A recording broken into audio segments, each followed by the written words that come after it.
And now for something completely different.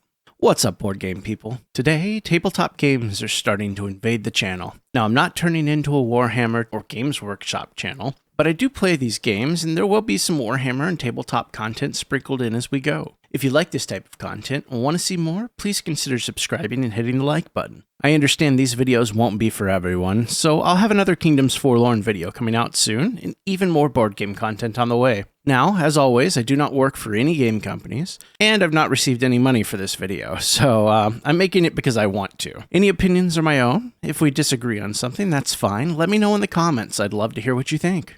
So, what's all this weirdness about? Well, back in my day, when I was around 12 or 16 years old, I played Warhammer 40k fanatically. I've been away from the hobby for quite some time, but now that I have a house and barely any free time, I figured it'd be a great time to get back into it. I saw some advertisements for Warhammer Imperium, and after some digging around and looking at the European version that was released more than a year ago, I couldn't get over how great a deal it is. Warhammer Imperium is a monthly subscription service that sends you a magazine, some hobby supplies, paint, and minis each month. In fact, they send 4 issues a month. Throughout the subscription period, you're learning how to play Warhammer 40k and building up a larger and larger army. It looks like you'll have a full-sized army by the end of it, and likely even some options on how you want to build your final list. They offer 2 versions, the normal subscription that runs $55.80 a month plus shipping, and they offer a premium subscription that runs $67.80 a month. The difference between the two is the amount of miniatures that are sent. With the normal subscription, you're amassing an army of Space Marines and Necrons.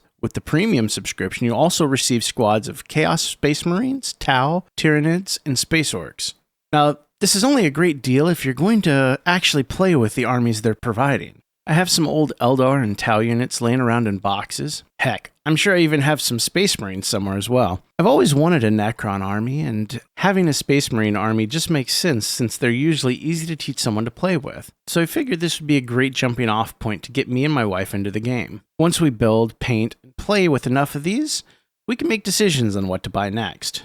Now, if you don't see yourself using either of the 2 main armies, it isn't worth the cash. But if you do, you're saving yourself somewhere between 35 and 40% off sticker price getting it through the subscription. Another big plus for me was the how to play aspect. I don't remember what I ate for breakfast, so yeah, I'm gonna need a rules refresher. And I know 40k has changed dramatically since I last played. So this series will be, after this intro video, quick unboxings to highlight what all is coming each month's delivery, a quick progress update on if I'm actually keeping up with assembling and painting the armies, maybe even some quick battle reports as we learn to play. So on with the first month's package. First, we have a letter of introduction explaining who all the companies involved are and welcoming us to Imperium. I really wish this was a letter of congratulations explaining that I'd want a prize or something. I need a good cover story for the wife. The first bundle includes issues 1 through 3. Each are individually packed, and each comes with at least 1 Warhammer unit and some extra swag to help you get started assembling, painting, and playing.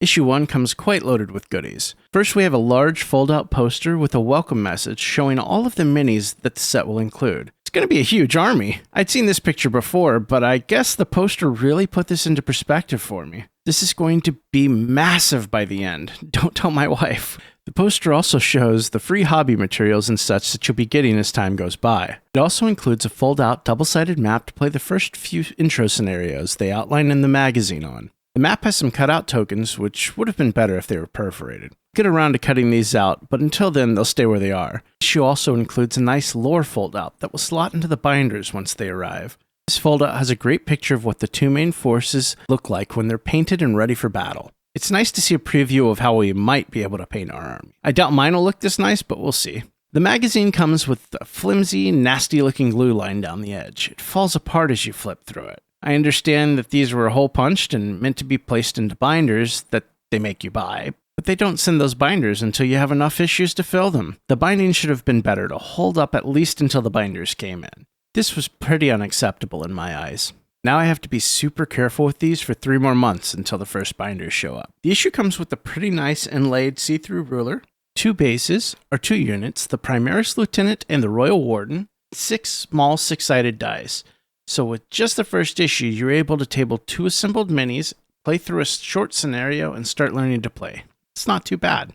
Issue 2 comes with 3 Necron warriors and a pot of Runelord brass paint that was almost open. That could have been a big mess. They give you a small synthetic Citadel brush with a passable tip, so if you don't have something like these Winsor Newton brushes, it could come in handy. I'll definitely hold on to mine and use it for something like basing. We also get 3 bases for our units.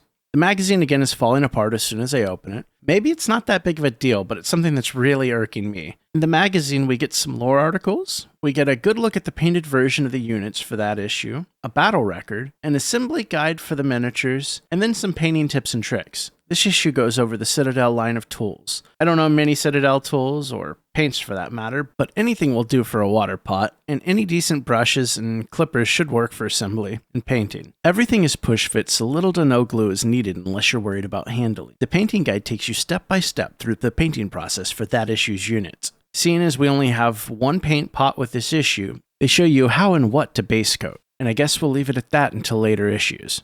Issue 3 comes with 3 Assault Intercessors, 3 bases, and a pot of Necrage Blue. The sticker wasn't applied very well to this paint pot, and the lid had almost opened itself again.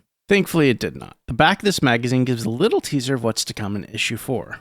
So that's the unboxing portion. I also sat down and took the time to get everything assembled. I haven't glued anything to bases yet, as I want to do some amateur basing for all of these. Hopefully next time you see them, they'll be based, primed, and have a little bit of a base coat on them. If you made it this far, thank you so much for watching. Let me know in the comments if there's something else you'd like me to focus on when going through these each month. Also, if you like this type of content, please consider subscribing and giving us a like. It helps us grow the channel and in turn, make even more content. Thanks for watching, and make sure to play something fun tonight.